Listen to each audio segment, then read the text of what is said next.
কর্তা যখন নিজে কাজ না করে অন্যকে দিয়ে তা করিয়ে নেয় তখন ব্যবহার করতে হয় কজেটিভ ভার্ব। আর পজিটিভ ভার্বের মধ্যে সবচেয়ে বেশি ব্যবহার করা হয় মেক। তো চলুন বন্ধুরা, আজকের ভিডিওতে আমরা দু ধরনের এক্সাম্পলের মাধ্যমে বিষয়টি ক্লিয়ার করতে যাচ্ছি। যেমন, আমি কাজটি করি, আই ডু দ্য ওয়ার্ক। আমি তাকে দিয়ে কাজটি করাই, I make him do the work. আমি কাজটি করছি, I am doing the work. আমি তাকে দিয়ে কাজটি করাচ্ছি, I am making him do the work. আমি কাজটি করব, I will do the work. আমি তাকে দিয়ে কাজটি করাবো, I will make him do the work. আমি কাজটি করতে পারি, I can do the work.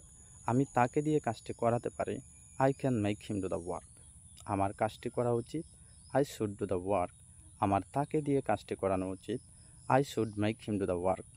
তো বন্ধুরা, ভিডিওটি ভালো লাগলে চ্যানেলটি সাবস্ক্রাইব করে পেজটি ভালো দিয়ে সাথে থাকবেন। Thank for watching.